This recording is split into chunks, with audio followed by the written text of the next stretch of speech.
오늘 우리가 함께 은혜 받으실 말씀은 에스라 4장 1절에서 6절까지의 말씀입니다. 함께 합독하시겠습니다.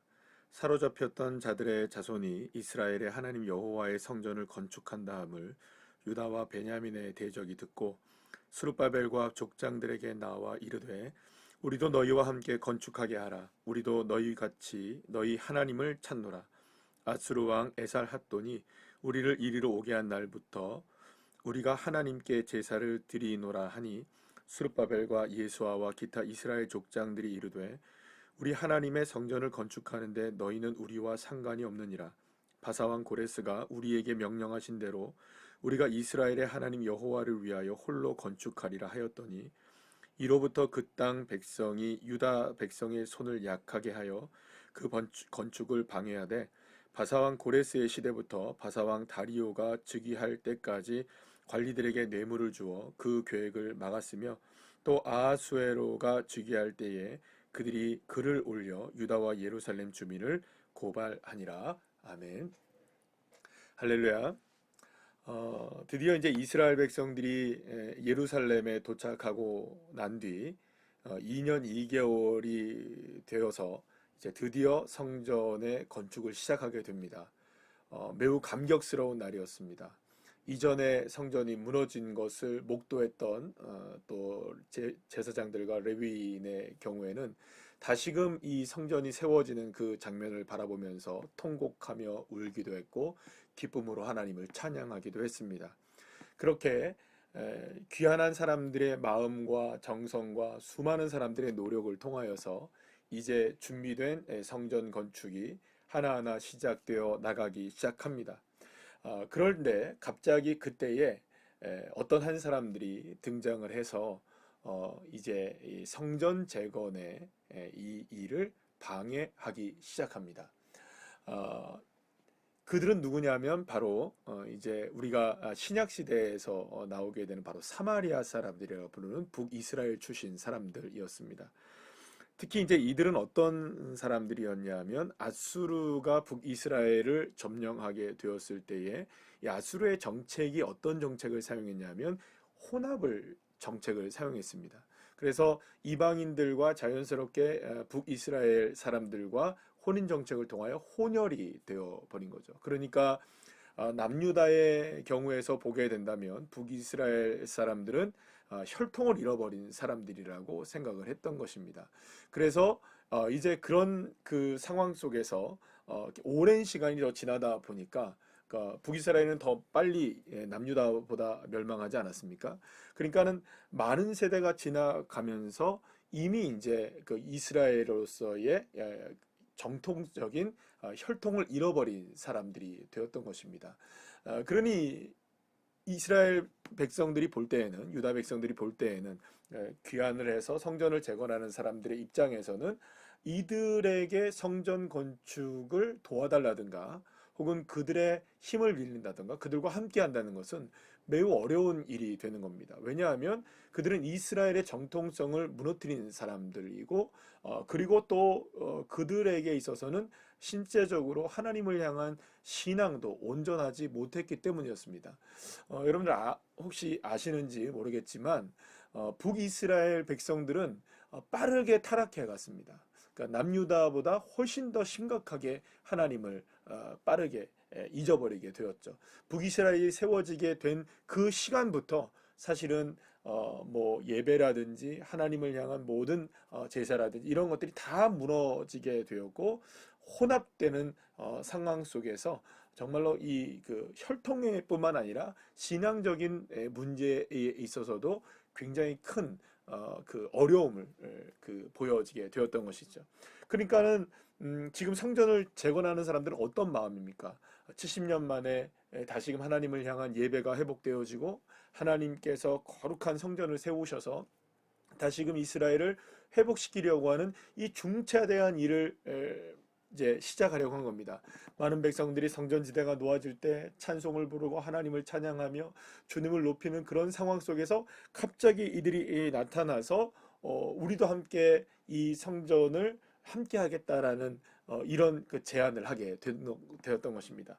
그러니 술바벨과 예수아를 비롯한 이 지도자들은 이들을 그대로 받아들일 수 있는 입장이 아니었던 것이죠. 왜냐하면 이들을 받아들인다는 것은 결국에는 또다시 이스라엘이 혼합되어지는, 이방인들이나 이방인 종교나 여러 가지들이 혼합되어지는 이러한 모습들이 이제 드러나게 되기 때문에 결코 이그 포로로 귀환한 사람들의 입장에서는 이들과 받아들일 수가 없었고 이들과 협력할 수 있는 입장이 아니었던 것입니다. 그러나 이들은 어떤 제안을 합니까? 우리도 이 성전 터에서 너희들이 다 떠났을 때, 성전이 무너진 그 터에서 우리도 하나님을 예배했다. 이렇게 얘기를 하는 겁니다. 이 말만 들으면 마치 이제 뭔가 정말로 이 사람들이 예배를 드렸다라는 생각을 우리가 할 수 있겠지만 그런 것이 아니었죠. 굉장히 정치적인 이야기였습니다. 지금 사실은 이 그 포로로 귀환한 사람들은 고레스의 칙령을 갖고 있는 사람들이었습니다. 그러면 그러니까 말하자면 대제국 페르시아 대제국의 황제의 그 칙령을 갖고 있었기 때문에 이들은 지금 정치적으로도 굉장히 뭐랄까 이 주변 나라들과 주변 민족들에게서 많은 도움을 받고 있었고, 특히 한 가지가 있죠. 여기에는 지금 수많은 금은보화들이 여기에 다 몰려 있습니다. 지금 예루살렘에 다 몰려 있는 거죠. 왜냐하면 이거 지금 성전을 건축하기 위해서 그것들이 다 필요했던 것입니다. 그러니까 여러분들 한번 생각해 보시면 이런 여러 가지 정치적인 문제, 경제적인 문제, 이런 모든 주도권의 문제 속에서 이미 그 땅 가운데 살고 있었다고 자부하고 있는 이 이스라엘 사람들, 사마리아 사람들의 경우에서 여기서 밀려나면 안 된다는 생각을 했던 것이고 거기에 함께 참여하기를 원했던 것입니다. 그런데 그 일은 결코 성전의 재건의 일은 정치적인 것도 아니고 경제적인 것도 아닙니다.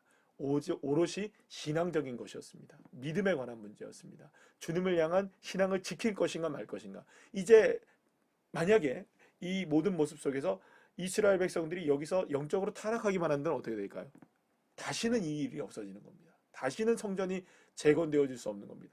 여러분들 나중에 예수님 시대에 결국에는 성전이 무너지지 않습니까? 그리고 지금 2000년이 지난 동안 성전이 다시금 세워지지 못합니다. 왜 그럴까요? 성전으로서의 기능이 그때 이미 또 상실되었기 때문입니다. 실제적으로 성전이 재건된 이후에 400년 정도가 지난 다음에 또다시 이스라엘 백성들은 타락해 갔던 것이죠. 어쨌든 이스라엘 백성들이 이렇게 지금 만약에 지금 성전을 재건하는 바로 그 입장 속에서, 그 시간 속에서 이것을 허용하게 된다면 많은 어려움을 당하게 될 것이 불보듯 뻔했던 것입니다. 그래서 그들은 이 성전 재건을 함께 하자고 요청해오는 이 사마리아 사람들의 이 그 요청을 거부하게 되었던 겁니다. 그런데 그 다음부터 어떤 일이 벌어지게 됩니까? 이들이 방해를 하기 시작합니다. 오늘 본문 4절 말씀 보시면 유다 백성들의 손을 약하게 하여 그 건축을 방해하기 시작하고, 그 다음부터 어떤 일이 벌어지냐? 계속해서 방해를 하는 겁니다. 계속해서 방해를 하는 겁니다. 언제까지 방해를 하느냐? 이런 일들이 다시금 바사왕 다리오 때나 또 아하스로의 왕이 두세 번이 바뀐 다음에서도 계속적으로 방해를 하는 겁니다. 그래서 결국에는 어떤 일이 벌어지느냐? 성전 건축이 재건이 중단되어지는 사태까지 일어나게 되었던 것입니다. 자, 그러면 여러분 한번 우리 생각해 보시죠. 성전을 지금 재건해야 합니다. 무엇보다 더 중요한 것은 성전을 재건하는 일입니다. 그러면 성전을 재건하는 일이 너무나 중요하기 때문에 지금 이 스룹바벨과 예수아를 비롯한 성전 재건을 위해서 귀환한 사람들은 선택을 해야 합니다. 이 그 사마리아 사람들과 함께 이 연합해서 성전을 빨리 짓느냐 아니면 올바르게 짓느냐라는 것에 선택을 해야 했던 것입니다. 자, 그러면 여러분들 우리가 여기서 만약에 우리가 의견이 나눠질 수가 있는 것이죠. 여러분 올바르게 지어야 합니까? 그냥 짓는 게 목적일까요? 사랑하는 여러분, 어떤 분들은 그래도 빨리 짓는 게 좋지 않겠느냐. 그러면 이렇게 협력할 수 있는 거, 그들을 뭐 이렇게 해서 전도하든지, 뭐 그들을 다시금 새롭게 하든지, 뭐 이렇게 해서 그들을 설득해서 잘 가면 되지 않겠느냐. 이렇게 생각할 수도 있을 것입니다. 반면에 어떤 분들은 늦더라도 올바르게 가야 한다고 생각하는 분들도 계실 것입니다. 자, 그러면 여러분들 여기서 우리가 어떤 이야기의 정답을 우리가 어떤 정답을 내리기 이전에, 어떤 결정을 하기 이전에 한번 생각해 보시죠. 지금 이스라엘 백성들이 왜 이런 일을 당하고 있습니까? 왜 이스라엘 백성들의 성전이 무너졌으며 왜 이스라엘 백성들은 70년 동안 포로의 삶을 살 수밖에 없었고 왜 이렇게 성전에 귀환을 해서 어려운 이 일을 하게 되었느냐라는 것입니다. 이것은 어떤 외적인 모습이나 무엇인가를 갖추고 무엇인가를 세우기 위한 목적이 아니었습니다. 거기에는 하나님과의 관계의 중요성이 있는 겁니다. 모든 상황 속에서 이스라엘과 하나님과의 관계가 다 무너져 있었던 겁니다. 그런데 만약에 지금 예루살렘 성전을 세우는 일에 있어서 하나님과의 관계가 중요시 되어지지 않고 그저 성전만 지어지는 것이 중요시 되어진다면 아무리 성전을 세운다 할지라도 그것은 온전한 성전이 될 수가 없는 것입니다. 그러니 타협이 안 되는 겁니다. 올바른 길을 가야 하기 때문이죠. 그러니 늦어질 수밖에 없는 겁니다. 더뎌질 수도 있는 겁니다. 그래서 돌아갈 수도 있는 것이죠. 사랑하는 여러분, 여기에 우리의 선택에 문제가 있습니다. 우리도 신앙생활을 하다 보면 때로는 기다리기보다는 빨리 이루어지기를 바랄 때가 있고 올바르게 가는 것보다는 그냥 가는 것이 더 중요해 보일 때도 있습니다. 그러나 거기에서 우리가 분명히 알아야 될 것이 있습니다. 그 모든 상황 속에서 과연 주님과의 관계는 어떤가? 주님을 어떻게 바라보고 있는가? 주님의 사랑에 대해서 나는 어떤 믿음의 반응을 보이고 있는가? 주님과의 관계는 괜찮은가? 무엇을 세우는 것이 먼저가 아니고 무엇이 보여지는 것이 먼저가 아니라 올바르게 되고 있는가가 훨씬 더 중요한 것이라고 우리는 분명히 알아야 되는 것입니다. 그래서 때로는 돌아갈 수도 있는 겁니다. 때로는 늦어질 수도 있는 겁니다. 때로는 더뎌질 수도 있고 때로는 막힐 수도 있습니다. 그러나 그렇다고 해서 올바른 길을 포기할 수는 없는 겁니다.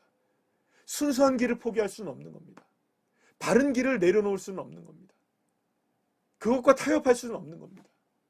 믿음의 우리의 선배들이 그렇게 살아왔고 또 우리도 그렇게 살기를 주님이 원하시고 계시는 겁니다.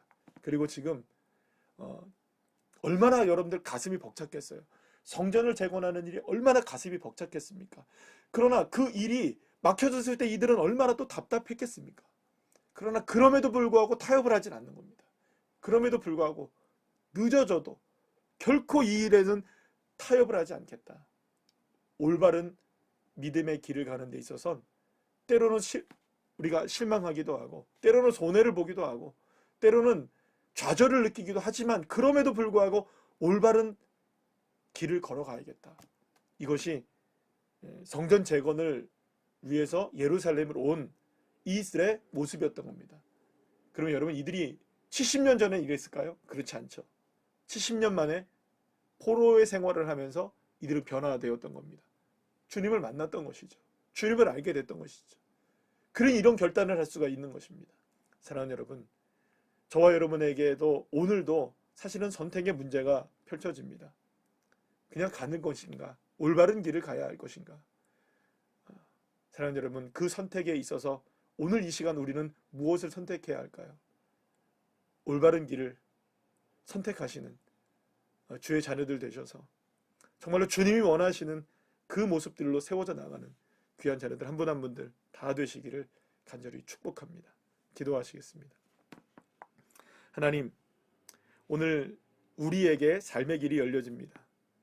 때로는 빨리 갈 수 있는 길도 있고 늦게 더디게 갈 수 있는 길도 있습니다. 만약 이 일에 우리가 올바르게 간다면 빨리 가지 못하는 그런 안타까운 모습들이 우리의 삶에 펼쳐지고 할 것입니다.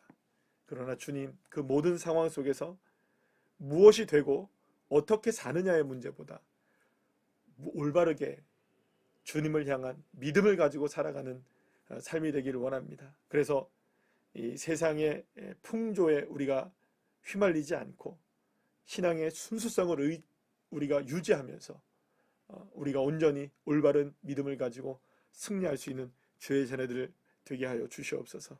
예수님의 이름으로 기도합니다. 아멘.